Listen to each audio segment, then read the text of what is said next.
Hello. We are on chapter 23 of our book. It's called Magic. And of course, we're still reading The Secret Garden by Frances Hodgson Burnett. Dr. Craven had been waiting some time at the house when they returned to it. He had indeed begun to wonder if it might not be wise to send someone out to explore the garden paths. When Colin was brought back to his room, the poor man looked at him seriously. "You should not have stayed so long," he said. "You must not overexert yourself." "I am not tired at all," said Colin. "It has made me well. Tomorrow I'm going out in the morning as well in the afternoon." "I am not sure that I can allow it," answered Dr. Craven. "I'm afraid it would not be wise." It would not be wise to try and stop me," said Colin. "Quite seriously, I am going." Even Mary had found out that one of Colin's chief particularities was that he did not know in the least what a rude little brute he was with the way of ordering people about. He had lived on a sort of a desert island all his life, and he had been the king of it. He had made his own manners and had no one to compare himself with. Mary had indeed been rather like him herself, and since she had been at Misselthwaite, had gradually discovered that her own manners had not been of a kind which is usual or popular. Having made this discovery, she naturally thought of it enough interest to communicate to Colin, so she sat and looked at him curiously for a few minutes after Dr. Craven had gone. She wanted to make him ask her why she was doing it, and of course he did. "What are you looking at me for?" he said. "I am thinking that I am rather sorry for Dr. Craven." "So am I," said Colin calmly, but not without an air of some satisfaction. "He won't get Misselthwaite at all now. I'm not going to die." "I'm sorry for him because of that, of course," said Mary. "But I was thinking just then, it must have been very horrid to have had to be polite for 10 years to a boy who was always rude. I would have never done it." "Am I rude?" Colin inquired undisturbedly. "If you had been his own boy and he had been a slapping sort of man," said Mary, "he would have slapped you." "But he daren't," said Colin. "No, he daren't," answered Mistress Mary, thinking the thing out quite without prejudice. "No one ever dared to do anything you didn't like, because you were going to die and things like that. You are such a poor thing." "But," announced Colin stubbornly, "I am not going to be a poor thing. I won't let people think I am one. I stood on my feet this afternoon." "It is always having your own way that has made you so queer," Mary went on, thinking aloud. Colin turned his head frowning. "Am I queer?" he demanded. "Yes," answered Mary, "very. But you needn't be cross," she added impartially, "because so am I queer, and so is Ben Weatherstaff. But I am not as queer as I was before I began to like people, and before I found the garden." "I don't want to be queer," said Colin. "I am not going to be," and he frowned again with determination. He was a very proud boy. He lay thinking for a while, and then Mary saw his beautiful smile begin and gradually change his whole face. "I shall stop being queer," he said. "If I go every day to the garden, there is magic in there. Good magic, you know, Mary. I am sure there is." "So am I," said Mary. "Even if it isn't real magic," Colin said, "we can pretend it is. Something is there, something." "It's magic," said Mary, "but not black. It's as white as snow." They always call it magic, and indeed it seemed like it in the months that followed, the wonderful months, the radiant months, the amazing ones. Oh, the things which happened in that garden! If you never had a garden, you cannot understand, and if you have a garden, you will know that it would take a whole book to describe all that came to pass there. At first it seemed the green things would never cease pushing their way through the earth and the grass, in the beds, even in the crevices of the walls. Then the green things began to show buds, and the buds began to unfurl and show color, every shade of blue, every shade of purple, every tint and hue of crimson. In its happy days, flowers had been tucked into every inch and every hole and corner. Ben Weatherstaff had seen it done and had himself scraped out mortar from between the rocks of the wall and made pockets of earth for lovely clinging things to grow on.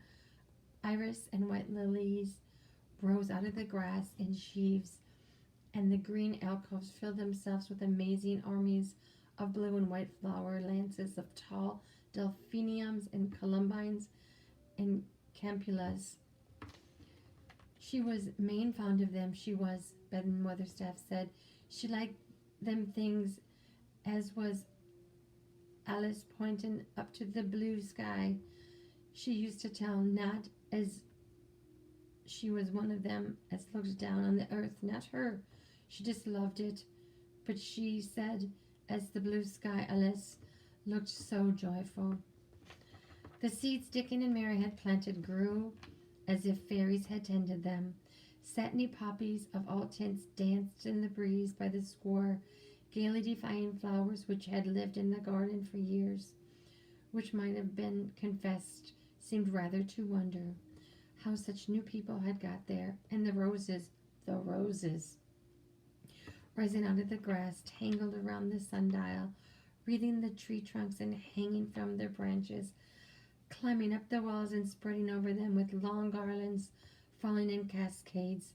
They came alive day by day, hour by hour, fair, fresh leaves and buds tiny at first, but swelling and working magic until they burst and uncurled into cups of scent, delectably spilling themselves over their brims and filling the golden air. Colin saw it, watching each change as it took place. Every morning he brought out, and every hour of each day, when it didn't rain, he spent in the garden. Even Gray's days pleased him. He would lie in the grass watching things growing, he said. If you watched long enough, he declared, you could see the buds unsheath themselves. Also, you could make the acquaintance of strange, busy insect things running about on various unknown but evidently serious errands, sometimes carrying tiny scraps of straw or feather or food, or climbing blades of grass, as if they were trees from whose tops one could look out to explore the country. A mole thing throwing up its mound at the end of the burrow and making its way out last, and the long-nailed paws, which looked like elfish hands, had absorbed him one morning.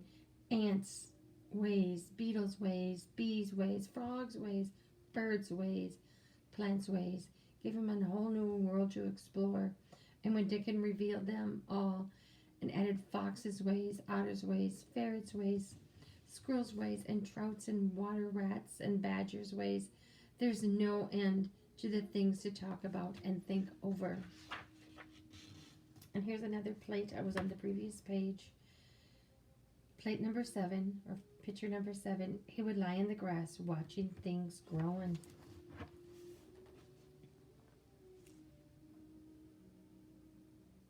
There's Mary Dickon. And of course,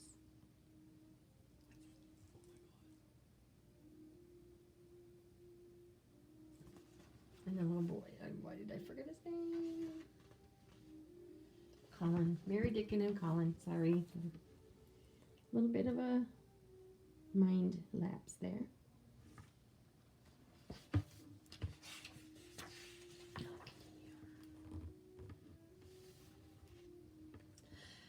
And this was not the half of the magic. In fact, he had really stood once on his feet and had set Colin thinking tremendously. And when Mary told him of the spell she had worked, he was excited and approved of it greatly. He talked of it constantly. Of course, there would be lots of magic in the world, he said wisely one day, but people don't know what it is like or how to make it. Perhaps the beginning is just to say nice things are going to happen until you make them happen. I am going to try an experiment. The next morning, when they went to the secret garden, he sent at once for Ben Weatherstaff. Ben came as quickly as he could and found the Rajah standing on his feet under a tree and looking very grand, but also very beautifully smiling. "Good morning, Ben Weatherstaff," he said. "I want you, Dickon, and Miss Mary to stand in a row and listen to me, because I'm going to tell you something very important." "Aye, aye, sir," answered Ben Weatherstaff, touching his forehead. One of the long concealed charms of Ben Weatherstaff was that when he was in his boyhood, he had once run away to the sea and had made voyages, so he could reply like a sailor. "I'm going to try a scientific experiment," exclaimed the Rajah. "When I grow up, I'm going to make great scientific discoveries, and I'm going to begin with this experiment." "Aye, aye, sir," said Ben Weatherstaff promptly, though this was the first time he had heard of great scientific discoveries. It was the first time Mary had heard of them either, but even at this stage she had begun to realize that, queer as he was, Callan had read about a great many singular things and was somehow a very convincing sort of boy. When he held up his head and fixed his strange eyes on you, it seemed as if you believed him almost in spite of yourself. Though he was only 10 years old, going on 11 at this moment, he was especially convincing because he suddenly felt the fascination of actually making a sort of a speech like a grown-up person. "The great scientific discoveries I'm going to make," he went on, "will be about magic. Magic is a great thing, and scarcely anyone knows anything about it except a few people in old books, and Mary a little, because she was born in India, where there are fakirs. I believe Dickon knows some magic, but perhaps he doesn't know he knows it. He charms animals and people. I could never have let him come to see me if he had not been an animal charmer, which is a boy charmer too, because a boy is an animal. I am sure there is magic in everything, only we have not sense enough to get a hold of it and make it do things for us, like electricity and horses and steam." This sounded so imposing that Ben Weatherstaff became quite excited and could not keep still. "Aye, aye, sir," he said, and began to stand up quite straight. "When Mary found this garden, it looked quite dead," the orator proceeded.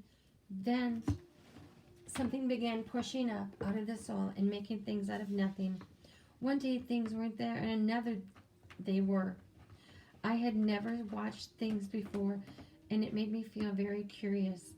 Scientific people are always curious, and I am going to be scientific. I keep saying to myself, what is it? What is it? It's something. It can't be nothing. I don't know its name, so I'll call it magic. I have never seen the sunrise, but Mary and Dickon have, and from what they tell me, I am sure that is magic too. Something pushes it up and draws it. Sometimes since I've been in the garden, I've looked up through the trees at the sky, and I have had a strange feeling of being happy, as if something were pushing and drawing in my chest and making me breathe fast. Magic is always pushing and drawing and making things out of nothing. Everything is made out of magic, leaves and trees and flowers and birds, badgers and foxes and squirrels and people. So it must be all around us. In this garden, in all places, the magic in this garden has made me stand up, and I know I'm going to live to be a man. I know I'm going to make the scientific experiment of trying to get some and put in myself and make it push and draw me and make me strong. I don't know how I'm going to do it. I think that if you keep thinking about it and calling it, perhaps it will come. Perhaps that is the first baby way to get it. When I was going to try and stand that first time, Mary kept saying to herself as fast as she could, you can do it, you can do it, you can do it. And I did, and I had to try myself at the same time, of course, but her magic helped me. And so did Dickon's Every morning and evening, as often in the daytime as I can remember, I am going to say, magic is in me. Magic is making me well. I am going to be strong as Dickon, as strong as Dickon. And you must all do it too. That is my experiment.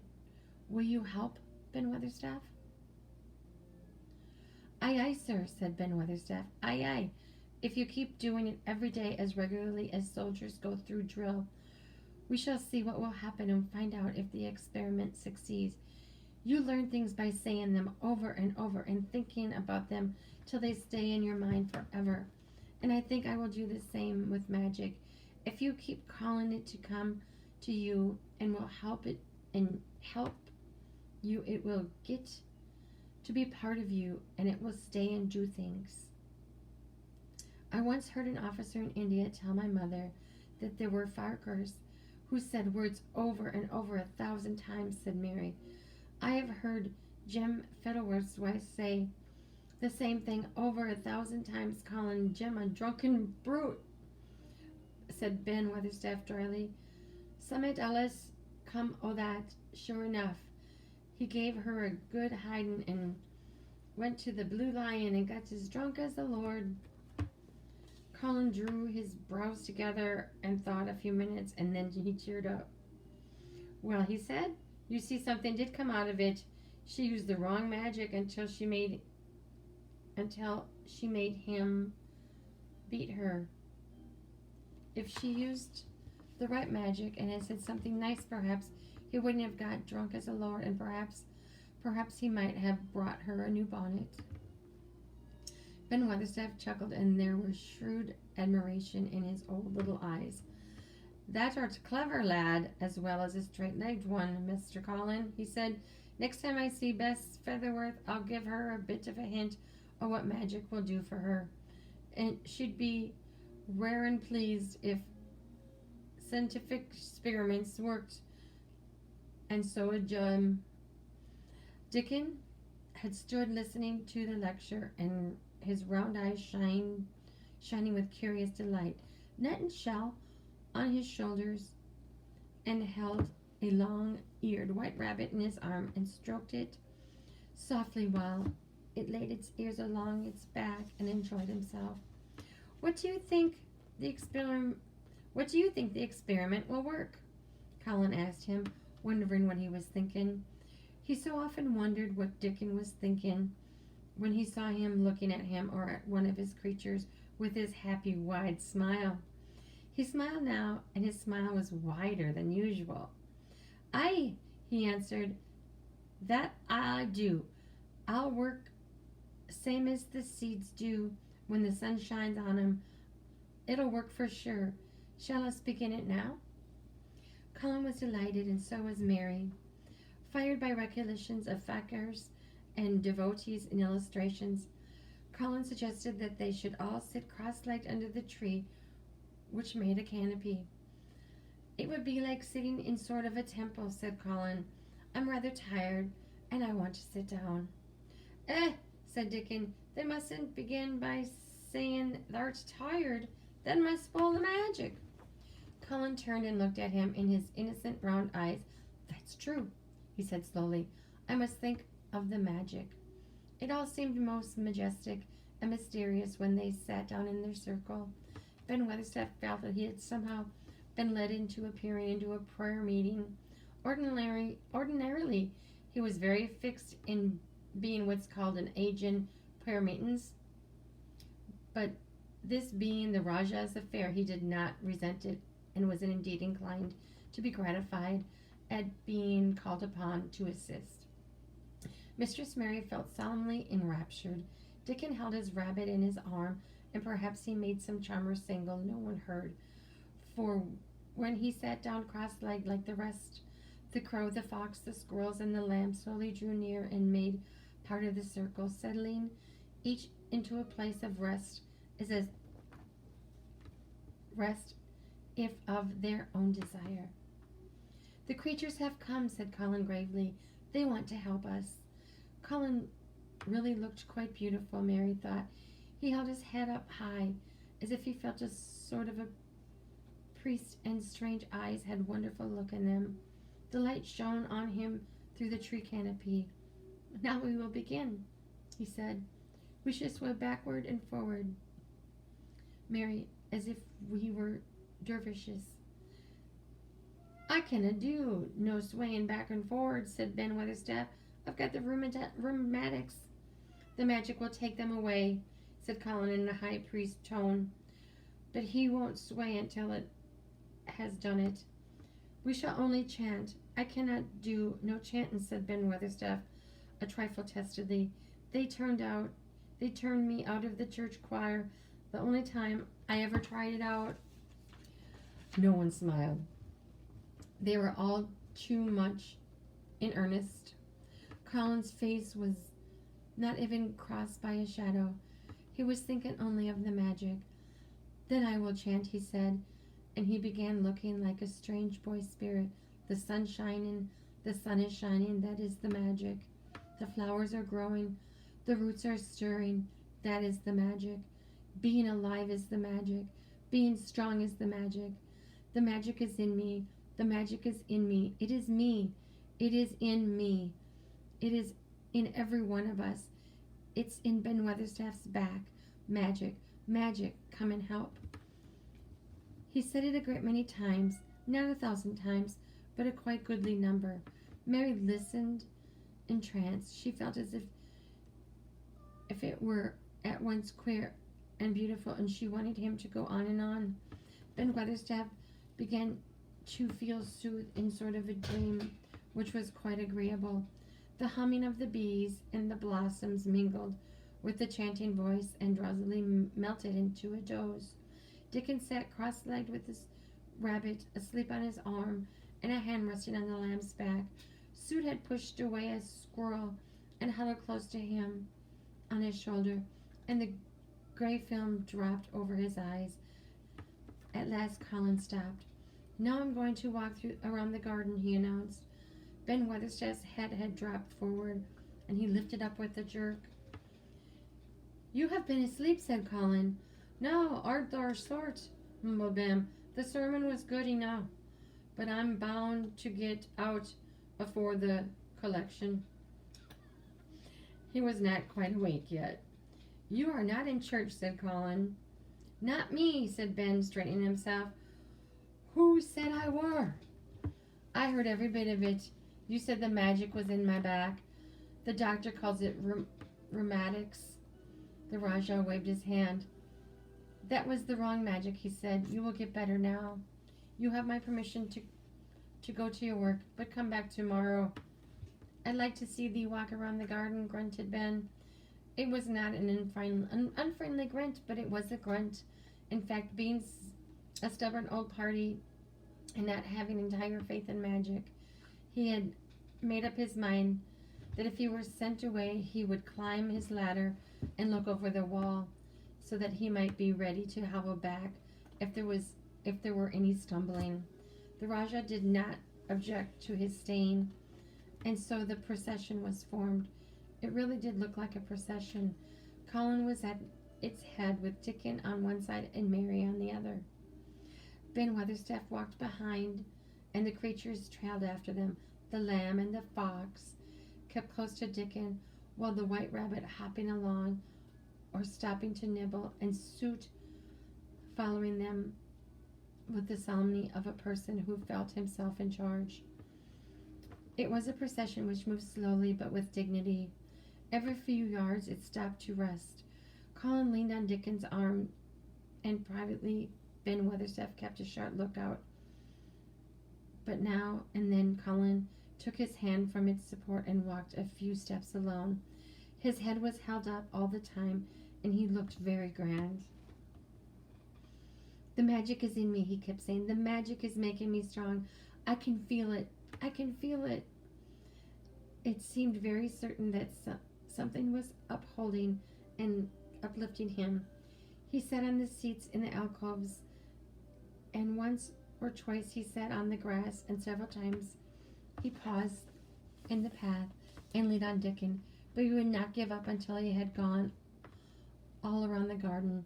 When he returned to the canopy tree, his His cheeks were flushed, and he looked triumphant. I did it. The magic worked, he cried. This is my first scientific discovery. What will Dr. Craven say? Broke out Mary. He won't say anything, Colin answered, because he will not be told. This is to be the biggest secret of all. No one is to know anything about it until I have grown so strong that I can walk and run like any other little boy. I shall come here every day in my chair, and I shall be taken back in it. I won't have people whispering and asking questions. I won't let my father hear about it until the experiment has quite succeeded. Then sometime when he comes back to Misselthwaite, I shall just walk into his study and say, Here I am like any other boy. I am quite well, and I shall live to be a man. It has been done by scientific experiment. He will think he is in a dream, cried Mary. He won't believe his eyes. Colin flushed triumphantly. He had made himself believe that he was going to get well, which was really more than half the battle, if he had been aware of it. And then he thought, which stimulated him more than any other, was this imagining what his father would look like when he saw he had a son who was as straight as strong as other fathers' sons. One of his darkest miseries in the unhealthy, morbid past days had been his hatred of being a sickly, weak-backed boy whose father was afraid to look at him. He'll be obliged to believe them, he said. One of the things I am going to do after the magic works and before I begin to make scientific discoveries is to be an athlete. We shall have the talking to box in a week or so, said Ben Weatherstaff, and that will win in the belt and be a champion prize fighter of all of England. Colin fixed his eyes on him sternly. Weatherstaff, he said, that is disrespectful. You must not take liberties because you are in the secret. However much the magic works, and I shall not be a prize fighter. I shall be a scientific discoverer. Ex pardon, sir, answered Ben, touching his forehead in a salute. I ought to have seen it wasn't a joke and matter. But his eyes twinkled insecurely. He was immensely pleased. He really did not mind being snubbed, since the snubbing meant that the lad was gaining strength and spirit. And that is the end of chapter 23. The next chapter is chapter 24, and it's called Let Them Laugh. See you next time.